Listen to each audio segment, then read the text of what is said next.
Oi, gente, tudo bom com vocês? Meu nome é Larissa, esse é o podcast Filme da Semana. E aí, como foi o Oscar? Eu não sei, porque eu tô gravando esse episódio com uma certa antecedência. Kkkk. Semana passada não teve episódio que eu resolvi descansar, mas eu acabei gravando esse episódio com uma certa antecedência. Eu só não ia ter tempo pra editar ele, mas eu tô gravando no final de semana antes do Oscar, pra eu ter um tempinho extra pra pensar nos temas futuros. Porque agora que acabou as coisas de retrospectiva, agora que acabou a temporada de prêmios, eu tô um pouco perdida, porque esses foram os temas que reinaram aqui no podcast. Então, se vocês têm sugestões de pautas, de coisas que vocês querem que eu fale aqui, ou de filmes únicos que vocês querem que eu traga, pode mandar lá no @filme.da.semana no Instagram. Sempre tô lá, pronto pra conversar. Principalmente se vocês ouvem um podcast, me avisa lá, que eu fico bem feliz de saber que eu não tô falando sozinha. Mas hoje eu vou fazer o episódio clássico de assistidos do mês de fevereiro. Eu sei que já tá quase na segunda quinzena de março. Mas gente, nem tudo faz sentido às vezes. Fevereiro foi um mês muito esquisito pra mim, porque além de ser um mês curto, teve carnaval, que eu tive vários dias livres, mas ao mesmo tempo tava tendo Olimpíadas de Inverno, que eu tava acompanhando muito. Então, durante o tempo da Olimpíada, eu tava mais ou menos vendo só a Olimpíada, assim, vi uma coisa ou outra. Os 2 únicos filmes que eu vi nesse período foram filmes que eu fui no cinema assistir. Então, o mês tem apenas 6 filmes, isso mesmo, meia dúzia de filmes que são inéditos pra mim, mas mesmo que não são inéditos, eu não assisti mais muita coisa. Assisti várias séries. Talvez eu faça um episódio sobre isso. De um negocinho que eu fiz na Apple TV, eu comentei lá no Instagram. Mas eu acho que eu consigo expandir isso pra um episódio do podcast. Olha só, vem aí, gente. Fiquem ligados. Mas então, foram 6 filmes. Metade deles estava na minha maratona do Oscar, que até então eu tava querendo fazer. E aí, em dado momento, eu percebi que eu não ia conseguir ver todos os filmes que eu queria ver. E aí eu meio que larguei mão. No episódio passado de apostas do Oscar pra hoje, pouca coisa mudou. Eu espero que o Assistidos de Março traga coisas mais interessantes, porque eu tô achando, no geral, que tá sendo um mês melhor do que fevereiro. Mas entre esses 6 filmes, apenas 2 foram dirigidos por mulheres, e todos eles são dos Estados Unidos. Então, eu falhei um pouco com a diversidade, assim, por assim dizer. Lembrando que esse episódio não tem spoilers, nenhum episódio de Assistidos do mês tem spoilers, eu falo muito brevemente do filme, minhas impressões, às vezes eu entro em coisa de sinopse, impressões e tal, e eu vou falar na ordem que eu assisti eles, então começando do começo do mês e aí eu vou indo porque eu acho que faz algum sentido na minha linha de pensamento. Sem mais delongas, o primeiro filme que eu assisti no mês de fevereiro chama Um Dia Daqueles, é um filme de 2025, dirigido pelo Lawrence Lamont. É um filme que eu tinha ouvido falar ano passado, eu acho, porque é um filme do ano passado. Ele é um filme bem pequenininho, eu acho que ele passou em algum festival, em alguma coisa. Eu vi ele sendo falado na bolha de cinema independente, assim, eu achei interessante a premissa. Teve uma ou outra cena, assim, que eu acabo não viralizando, mas que chegaram cortes até mim, eu achei engraçadinho. Aí eu falei, vou ver, é um filme curto, é um filme de 1h30, parece ser uma coisa leve e tal. Aí eu fui ver pra descansar a cabeça e foi legal, mas assim, não sei o que eu esperava dele, porque eu não gostei tanto. Eu acho que foi o humor que não bateu tanto, porque assim, a sinopse é bem legal, são 2 amigas que elas moram juntas, a Keke Palmer e a SZA, SZA, a cantora, sabe? Eu não sei se eu tô falando o nome dela certo, mas eu acho que é SZA. Elas são roommates, elas moram juntas, dividem um apartamento, mas elas só são amigas e tal. A SZA tem um namorado. E acontece alguma coisa, eu já nem lembro mais, faz tanto tempo que eu vi esse filme. Mas a Keke Palmer, ela tá com várias coisas, e ela acabou de receber o dinheiro do salário e entregou na mão da amiga dela pra pagar o aluguel. Só que acontece alguma coisa que esse dinheiro se perde, e aí o dono do apartamento tá querendo cobrar o aluguel ou vai despejar elas, então elas ficam desesperadas pra juntar o dinheiro.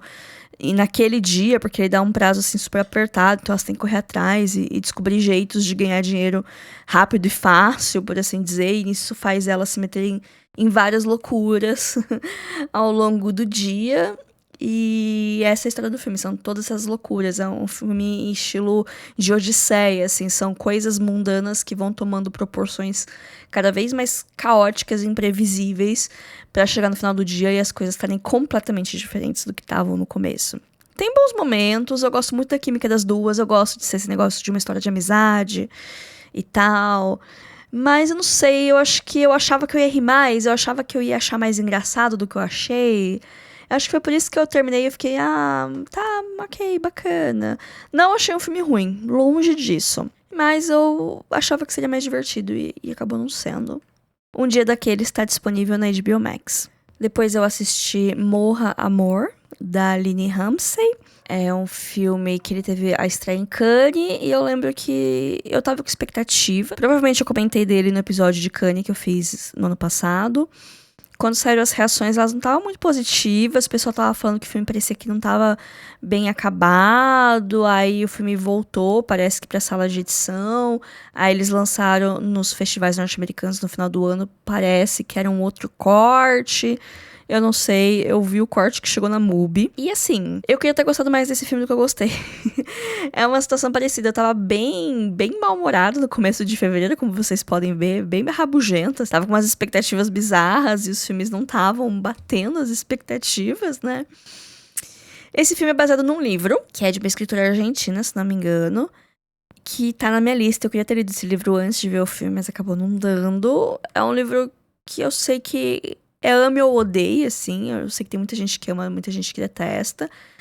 E esse filme meio que também, eu não sei, eu achei chato. Eu acho que o meu maior problema com esse filme é achar ele chato.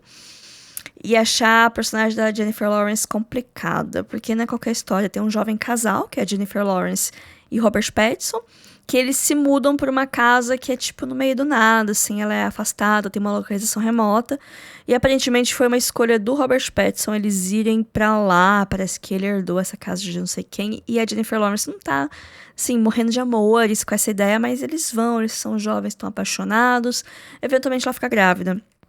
E aí ela passa pela gravidez e ela tem um filho, e aí ela tá num momento meio que de depressão pós-parto, assim, ela muda muito depois que ela vira mãe. E aí o filme vai falar sobre isso, e tem umas passagens que são meio surreais, assim. Eu acho ótimo filmes com protagonistas femininas que são difíceis de lidar, que são complexas, mas eu não consegui torcer muito pra Jennifer Lawrence, eu fiquei um pouco de saco cheio das reclamações dela. Eu não acho que ela tava errada em reclamar e achar ruim, mas eu também, não sei, eu tava mal-humorada, ela tava mal-humorada, ficamos mal-humorados. Eu achei um filme lentíssimo, olha que ele nem é tão longo, ele tem 2 horas, 1h59. Então, uma duração padrão de filme, mas pra mim demorou umas 3 horas pra passar, porque ele tem um ritmo diferente, ele tem essa vibe de cinema de arte. Da diretora, o único filme que eu assisti antes é Você Não Estava Realmente Aqui, que eu também achei chato. E aí eu fico pensando se algum dia eu vou ter coragem de assistir Precisamos Conversar sobre o Kevin, que também é o dela, é o filme mais famoso da Linny Ramsay. E vamos ver se esse dia vai chegar, né? Mas por hora, Morra Amor ficou, assim, meio morno pra mim. Não achei ruim, mas não achei bom também. O filme tá disponível na MUBI. E teve dobradinha de diretoras aqui no mês, porque o próximo filme que eu assisti foi Hamnet, da Chloe Zhao. É um filme que tá indicado ao Oscar. É um filme que provavelmente vai vencer o Oscar de atriz coadjuvante. E eu acho que só. Vamos ver como essa declaração vai envelhecer. Eu gostei muito de Hamnet, mas aconteceu uma coisa muito engraçada. Porque é um filme que eu não sei se vocês já ouviram falar ou se vocês viram reações de outras pessoas, mas ele é um filme que ele emociona muito. E todo mundo que eu vi foi no cinema e ou detestou o filme completamente, e aí, enfim, tem razões pra isso, ou saiu destruído de chorar. Eu tava muito com medo de ir sozinha no cinema e me acabar de chorar e não conseguir me recompor pra sair, porque quando choro, eu choro feio mesmo. Não gosto de chorar sozinha em público. Aliás, não gosto de chorar em público, ponto. Então eu tava meio nervosa com o que poderia acontecer. E aí eu insisti pra uma amiga minha ir comigo Inclusive, um beijo, Camila, se você estiver ouvindo esse episódio. E foi muito engraçado, porque quando eu expliquei, né, falei que o pessoal tava chorando, ela estava extremamente cética. Ela ficava, mas por que o pessoal tá chorando? E não sei o que tem, o que o filme tem de triste? E aí eu contei, assim, a sinopse, as coisas que eu sabia. Aí ela tava muito cética mesmo assim, ela não tava, assim, comprando esse negócio de que todo mundo tava chorando. Pois bem, fomos nós duas pro cinema, eu não chorei. E ela, assim, saiu completamente destruída do cinema. Mas eu gostei muito de Hamnet. Quero que isso fique bem claro. Não é porque eu não chorei que eu não gostei. Assim, eu entendi as horas que o filme tava, assim, sendo mais emocional, tava trazendo umas coisas mais tristes, quando a trilha sonora ficava mais melosa. Eu entendi. Eu fiquei vários momentos com nós na garganta. Em um momento especial que eu quase chorei. É uma cena completamente diferente da cena que outras pessoas choraram. Mas, assim, eu fiquei muito emocionada.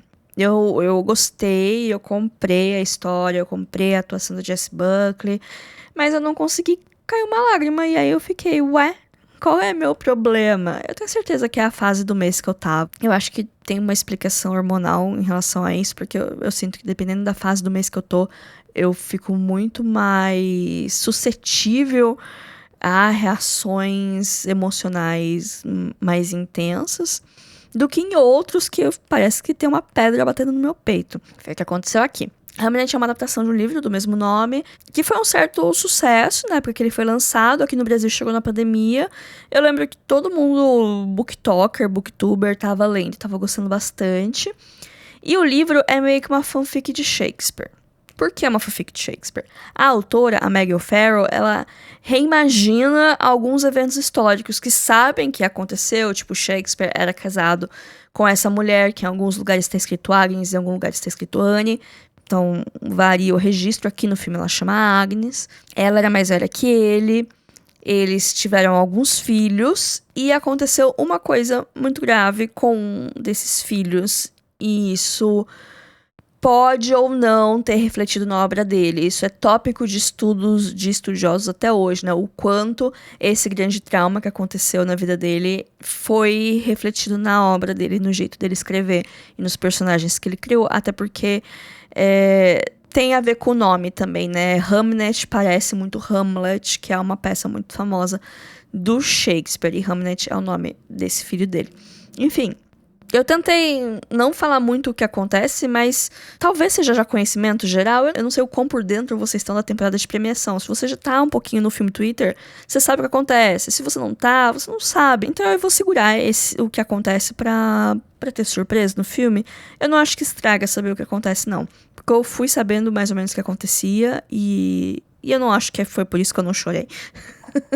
Eu acho que isso não teve influência nenhuma. Mas enfim, é bem bonito o filme. Eu gosto muito do final dele.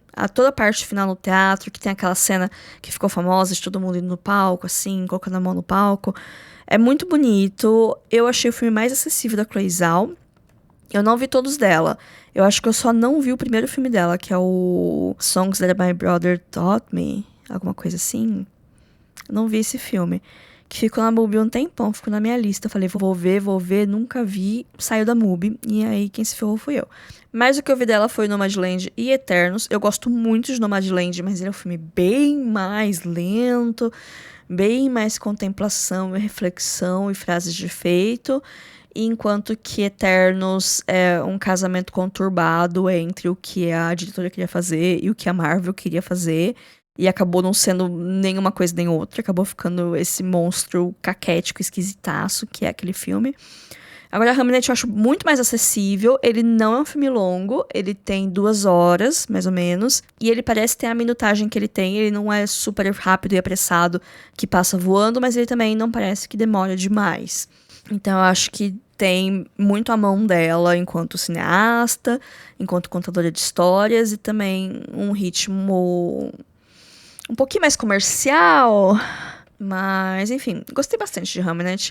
Recomendo muito pra vocês assistirem. Quem tá vendo Oscar, ou que já viu o Oscar, viu que a Jessie Buckley ganhou, quer ver o filme, vale a pena. Mas assim, se você é mãe, não sei se é uma boa. Se você é mãe de criança pequena, não sei se é uma boa.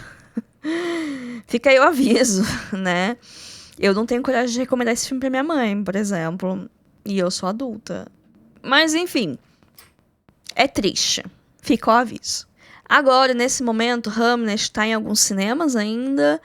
E apareceu aqui pra mim que já tem aluguel digital em alguns lugares. Acho que em breve deve chegar pra algum streaming. Daqui 1 ou 2 meses aparece aí em algum lugar. Próximo filme, ainda no tema de maratona do Oscar, eu fui no cinema ver Marte Supreme. Isso foi bem no começo do mês, foi acho que dia 10. Então, assim, todos esses filmes que eu vi até agora, eu assisti até dia 10. Depois eu fiquei, 10 dias sem assistir filme nenhum, porque tava tendo Olimpíada. E aí, no final do mês, eu vi os outros 2 filmes.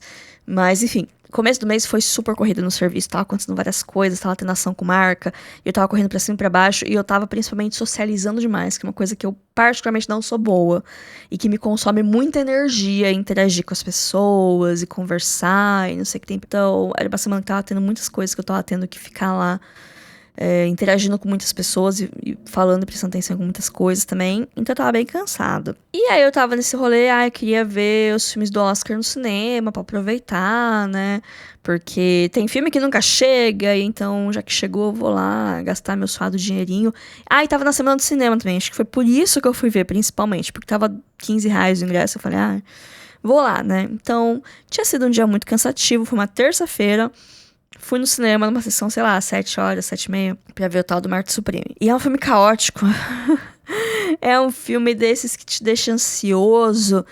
E as coisas vão acontecendo e vão dando errado. E eu já tava cansada fisicamente e mentalmente do meu dia. E aí eu falei, vou no cinema dar uma relaxada. E não, eu não relaxei 1 minuto que eu estava lá sentada. O filme tem 150 minutos. Vocês sabem quanto que é 150 minutos? São 2h30. 2h30 completamente azucrinada pelo menino Chalamet. Foi bem difícil, gente. Eu acho que foi uma das piores experiências no cinema que eu tive. E assim, as pessoas que estavam na minha sala, todas as 10 pessoas que estavam lá naquela terça-feira à noite comigo, não tem nada a ver com isso. A culpa é toda do menino Chalamet e do Josh Safdie, o diretor do filme, provavelmente também, né? Porque foi ele que arquitetou tudo isso. Então eu saí do filme exausta. E eu precisava dirigir mais um bocado pra chegar em casa, porque é num cinema que fica no meio da rodovia, enfim, as particularidades da cidade de Bauru. Então eu cheguei em casa, tomei banho e fui dormir. Só que a minha cabeça tava empolvorosa, que eu tava pensando no filme. Porque eu saí do cinema completamente desgostosa. Eu falei, eu detestei esse filme. Só que aí eu fui pensando, fui analisando. Eu falei, cara, existe uma boa mão pra fazer esse filme despertar tantos sentimentos em mim. Porque eu não detestei ele porque eu achei ruim. Eu detestei porque eu tava cansada e porque eu fiquei de saco cheio do menino Chalamet. E porque, ele é tão insuportável, meu Deus do céu. Sobre o que é esse filme? É sobre o Marty Mauser, que é um jovem nos anos 50. Ele é um vendedor de sapatos, ele também joga ping-pong. E ele acha que ele é muito maior do que ele é. Ele acha que ele tá destinado a coisas melhores. E aí ele é daquela filosofia do fake it until you make it. Que é finge até você conseguir. Então ele vai metendo louco, e metendo louco, e metendo louco. E as coisas vão dando cada vez mais errado. É inacreditável como tudo que ele tenta, ele falha. Só que ele não tem nada a perder. Então ele continua tentando. E aí ele vai arrastando todo o elenco do filme pra espiral de loucura dele. Porque ele se ferra, mas nada acontece com ele. As coisas respingam em todo mundo que tá à volta dele. E aí isso me deixou muito irritada, porque é aquele negócio, né? Aí um homem branco de rostinho bonito pode fazer o que quiser, que não vai ter consequência nenhuma. Enquanto as mulheres à sua volta precisam limpar a sujeira. Me irritou muito que todos os personagens femininas, que são 2h30, tem a mãe dele, que aparece muito pouco, e é a mãe dele. Só está lá pra ser a mãe dele. E tem 2 outras personagens femininas, que é a personagem da Odessa Zion e da Gwyneth Paltrow. E as 2 são interesses amorosos do Timothée Chalamet. A Odessa Zion é amiga de infância dele, que por acaso está grávida dele, sendo que ela é casada com outro cara. E a Gwyneth Paltrow também é casada com outro cara. E de alguma maneira o Timothée Chalamet consegue seduzir ela. É inacreditável. É inacreditável o que esse menino consegue fazer nesse filme. E ele consegue fazer muitas coisas. Eu falei que ele falha em tudo, mas até ele falhar, ele vai bem até certo ponto.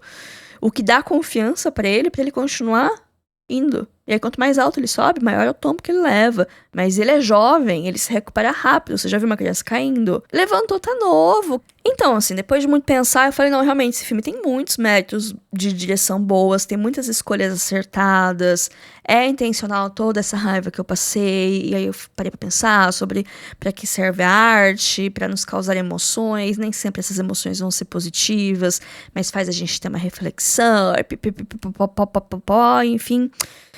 continuo não gostando tanto de Marte Supreme, mas eu entendo o filme. Eu entendo a intenção por trás. E é muito melhor ter um filme que eu não goste, mas que eu consiga ver que existe intenção, existe cuidado, existe uma arte por trás, do que 50 filmes genéricos da Netflix que não me faz sentir absolutamente nada. Talvez uma pequena alegria ali por uns 15 minutos enquanto acontece alguma coisa que eu gosto, e depois eu esqueço completamente que existe. Então, assim, Marte Supreme não vai ser um filme que eu vou esquecer tão cedo.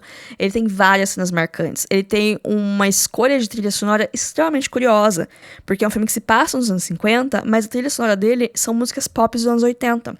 E esse anacronismo, ele é de propósito. Isso me causou muito estranhamento em vários lugares, mas tem vários needle drops, né, que é quando o pessoal fala que é quando começa a tocar muito alto uma música numa cena e ela faz parte da cena, ela fica marcada por causa disso.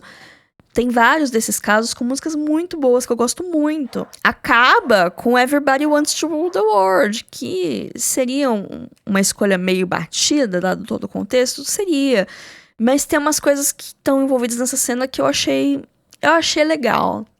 Várias coisas nesse filme eu achei legal, olhando assim agora de fora, depois que eu já passei pelo tormento que foi assistir ele. No geral, como eu falei, não gostei muito.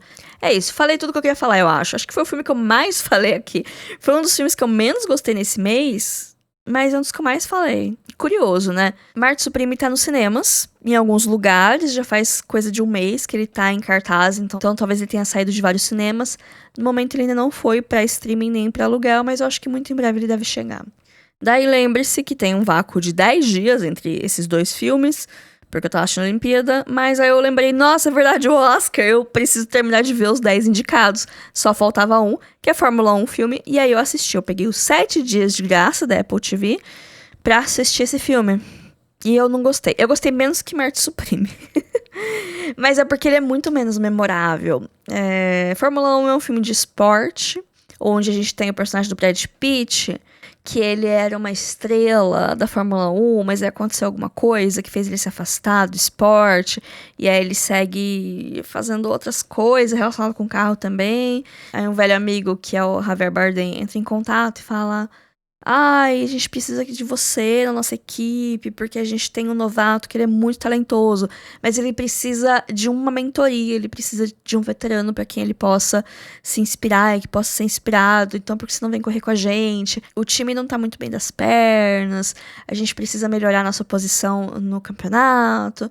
E aí o Brad Pitt fica: ah não, deixa disso, eu tô aposentado, eu não quero saber nada de Fórmula 1, ECA, não, ai, tira essa bolsa de dinheiro da minha frente, eu não quero não.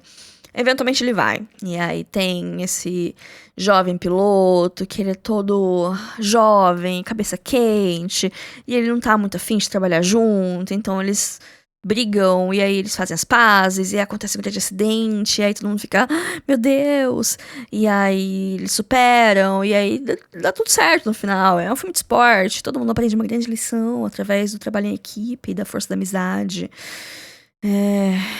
Eu não gosto de filme de esporte, e eu também não gosto de Fórmula 1, e eu tô meio cansada da cara do Brad Pitt. Tecnicamente é bem bom, o som desse filme é bem bom. Eu achei chato, eu achei esse filme infladíssimo. Ele tem 156 minutos, ele é 6 minutos mais comprido que Marte Supreme. E eu não consigo lembrar de uma cena dele. Bom, quem quiser ver tá na Apple TV. Estamos encaminhando pro nosso final, o último filme que eu assisti no mês de fevereiro. Também assisti na Apple TV, já que eu tinha pegado 7 dias de graça, eu acabei vendo várias coisas lá. E eu assisti Eternidade, que é um filme do ano passado, dirigido pelo David Frayne. Todos os filmes que eu vi mês passado são de 2025. Olha que curioso. Enfim, Eternidade é uma comédia romântica que tem uma ambientação bem diferente, assim, né? A gente começa acompanhando um casal de idosos, que você vê que eles estão casados há muito tempo. Então a gente acompanha eles dirigindo até um lugar, então eles estão ali com a conversa de casal, tipo, conversando pra combinar as coisas, um enche o saco do um com alguma coisa, eles comentam alguma coisa sobre estarem doentes e sobre o fim da vida, porque eles estão bem velhinhos. E aí eles vão para um aniversário de um neto, um bisneto. Enfim, eles vão para alguma reunião familiar e tal. E aí chega lá, aí a filha do casal tá tipo com um álbum de fotos, fala: "Olha, mãe, eu achei que o álbum de fotos, achei fotos do seu primeiro casamento". E aí eles ficam vendo as fotos, que aí a gente descobre que a protagonista, ela foi casada com um cara. Só que ele foi pra guerra e morreu na guerra. E aí depois ela casou com o atual marido e eles ficaram juntos por, sei lá, 50 anos, alguma coisa assim. Só que aí, ao ver a foto do primeiro marido, o segundo marido começa a engasgar com o negocinho. E aí o que ele faz? Ele morre. É triste, é bem triste, na verdade, esse começo. Só que aí ele acorda e ele tá jovem. Ele é o Miles Teller. E ele tá num trem, chegando, assim, numa grande estação, num grande rolê, assim, cheio de gente. E aí, ele é abordado pela Da'Vine Joy Randolph, que explica pra ele o que aconteceu. Olha, você morreu. Isso daqui é o pós-vida. Na verdade, aqui onde a gente tá é um entroncamento. E aqui como funciona, né? Todo mundo, quando morre, assume a forma que foi mais feliz na vida. Tipo, você não escolhe, é inconsciente, assim. Meio que pega nos arquivos quando que a pessoa estava mais feliz. E aí, se vai ser seu corpo pra eternidade. Até fazer um comentário. É engraçado como a gente vê muitas crianças, mas a gente vê quase nenhum adolescente. Então, basicamente, são crianças, jovens adultos e algumas outras pessoas em idades muito específicas. Tipo, tem alguns idosos, tem algumas pessoas mais velhas, mas são bem poucas. E eu acho bem curioso esse conceito. Enfim, aí ele tá lá. E aí ele é apresentado a esse universo, porque tem uma estética muito bonita, uma coisa meio mid-century ali, uma coisa meio retrô anos 50 nessa estação. E aí tem os lugares, e aí tem as eternidades, que aí quando você chega lá, você tem que escolher qual é a eternidade que você vai. A eternidade seria o paraíso, seria o lugar que você vai ficar pra sempre. E aí tem vários tipos de eternidades, eles têm uns balcãozinhos assim, de como se fosse um stand em evento, fazendo propaganda. Então tem a eternidade... Nossa, eu esqueci todas agora na minha cabeça. Mas tem, sei lá, a eternidade que é numa montanha, aí tem uma que é numa praia ensolarada, então é sempre praia, sempre ensolarado. Tem uma outra que é apenas mulheres, então nenhum homem pode entrar. Tem a dos ursos, eu acho que aparecia dos ursos, tipo, termo pra gays grandes e peludos e tal. Então tinha dessa, tem eternidades extremamente nichadas e algumas mais temas amplos. Então a gente vai andando nesse universo e cada lugar, cada cena que tem nessa estação tem alguma propaganda de fundo, tem várias piadas visuais sobre isso, né? Mas enfim, ele tem ali 7 dias que ele pode ficar ali, ele precisa escolher uma eternidade. Só que ele tá meio jururu, ele não tem muita certeza, porque a esposa dele tá doente, né? É uma questão de tempo até ela morrer e ele meio que ia ficar junto com ela, né? Tanto que logo isso acontece, quando tá acabando o prazo dele pra ele decidir, ela morre também, que ela é a Elizabeth Olsen. E aí ela chega e eles conseguem se encontrar no meio daquele caos.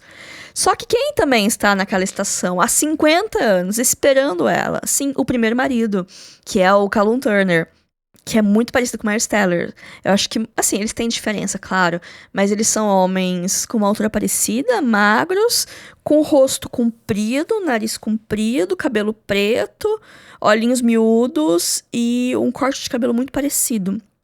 Então eu tive uma certa dificuldade de diferenciar quem era quem. Eu só consegui diferenciar graças à linguagem corporal, que eles são os extremos opostos um do outro, mas em questão de tipo físico, a nossa protagonista, de fato, tem um tipo. Não dá pra negar. Então daí ela chega e ela é apresentada a esse conceito, que é bem legal. E aí ela precisa meio que escolher com quem ela quer ficar. Mas na verdade, assim, em nenhum momento ela precisa escolher com quem ela quer ficar. Ela precisa escolher pra onde ela vai passar a eternidade. A escolha é essa, só que aí tem toda a questão com quem que você vai querer ir. Como os dois caras são os extremos opostos, cada um meio que quer pra um lugar. E aí tem todo o rolê de que o Callum Turner ficou 50 anos esperando, então ele ficou trabalhando na estação, que tem um rolê que ou você vai pra uma eternidade, ou você arranja um emprego no pós-vida ali na estação, porque você tem que fazer alguma coisa. E aí ele tava lá trabalhando de barman no bar da estação, então ele contou a história dele pra todo mundo. Então quando ela chega, todo mundo fica, é essa é sua esposo, ai, finalmente vocês estão juntos, ai, que lindo, ai, que romântico. E aí o Miles Teller fica muito enfurecido com tudo isso, cria-se uma rivalidade desnecessária entre os caras e tal, ele é muito inseguro, e a Elizabeth Olsen tá com uma escolha impossível nas mãos dela, que ela fica muito dividida, porque com o primeiro marido é todo aquele IC, né, o primeiro amor, a primeira paixão, primeiro várias coisas, eles tiveram uma vida interrompida, ao mesmo tempo que o segundo marido é quem ela ficou a vida inteira, quem conhece ela inteira, sabe de todas as coisas, que ela gosta, que ela não gosta, tá ali acostumado. E aí tem esse dilema pra ser resolvido. Longe de mim ser não monogâmica, mas eu acho que às vezes dava pra fazer uma agenda, dava pra escolher um lugar que todo mundo gostasse, e fazer um cronograma, e todo mundo fica junto ali e tal, mas não é isso que o filme propõe. Hollywood é covarde. Mas enfim, eu gostei do filme, eu gostei bastante, viu? Eu não esperava gostar o tanto que eu gostei, eu achei que ia ser muito mais bobo do que foi. Eu amei esse conceito do pós-vida que ele traz. Ele tem uma estética muito bonita, ele tem muitas cores, é um filme muito colorido, gente, as cores estão de volta. A Apple TV está salvando o cinema, Quem diria? Está salvando as séries, porque as melhores séries do momento estão lá. E o cinema também, de certo modo. Eu não gosto muito de Fórmula 1, mas Eternidade eu achei uma excelente comédia romântica. Assim, ela pisa muito nas coisinhas cafona da Netflix, de baixo valor, porque você consegue ver que teve investimento. Vamos ver quanto que foi o orçamento desse filme. Engraçado que eu pesquisei no Google, apareceu primeiro a versão gerada por IA. Aqui tá falando, tipo, 90 milhões de dólares. Ai, fiquei, meu Deus do céu, quanto dinheiro, meu Deus. É muito dinheiro pra uma comédia romântica. Mas aí eu desci pra ver os outros resultados, e no IMDb tá escrito 12 milhões de dólares. Eu gosto muito mais desse outro número. Eu acho que ele faz muito mais sentido com o que é proposto aqui. O 12 milhões de dólares é um orçamento baixo pra um grande filme de Hollywood. Mas pra uma comédia romântica é meio que o orçamento. E eu acho que foi muito bem gasto aqui, se foi esse valor. Mas é isso, se vocês querem tirar uma recomendação desse episódio, que não seja um filme muito sério, muito lento, um filme legal, Eternidade. Eu acho que foi o filme mais legal que eu assisti no mês. Tipo, o meu favorito foi Hamnet, mas Eternidade fica em segundo lugar, porque, Fórmula 1 eu achei qualquer coisa. Marte Supreme, fiquei 10 minutos falando sobre. Morra Amor, eu fiquei um pouco decepcionada. Um dia daqueles eu achei meio bestinha. Então, gente, não foi um mês muito bom, não. Quer dizer, foi um mês excelente pra séries, porque eu assisti 2 séries que são fenomenais. Que é o Cavaleiro dos Sete Reinos, que é um spin-off de Game of Thrones incrível. É uma graça de série, tem uma pegada completamente diferente, mas ainda assim no mesmo universo do Guerra dos Tronos. Peguei o livro pra ler, e aí eu tô lembrando como é ler Game of Thrones, porque faz mais de 10 anos que eu não pego no livro do George R. R. Martin, e tem um motivo por eu gostar tanto desse universo, e foi muito bom ver essa série. E a outra que é O Estúdio, que é da Apple TV, que eu assisti nessa semana, que eu peguei o teste grátis, que é uma grande sátira de Hollywood, é uma série de comédia, tem várias coisas absurdas, várias coisas excelentes. Achei muito, muito boa. Então, por essas 2 séries, já valeu o mês de fevereiro inteiro, porque em questão de filme não foi dos melhores. Eu espero que esse tenha sido o meu pior mês de filmes do ano. Vamos ver o que o futuro nos reserva. Mas por hoje é só. Espero que tenham gostado do episódio. Me sigam no @filme.da.semana pra mais coisas, mais eu, pra gente conversar também. Eu também tenho o Blue Sky, @lalariland, e o e-mail para contato, que é o podcast filmedasemana@gmail.com. E por hoje é só. Fiquem bem e até semana que vem. Tchau, tchau.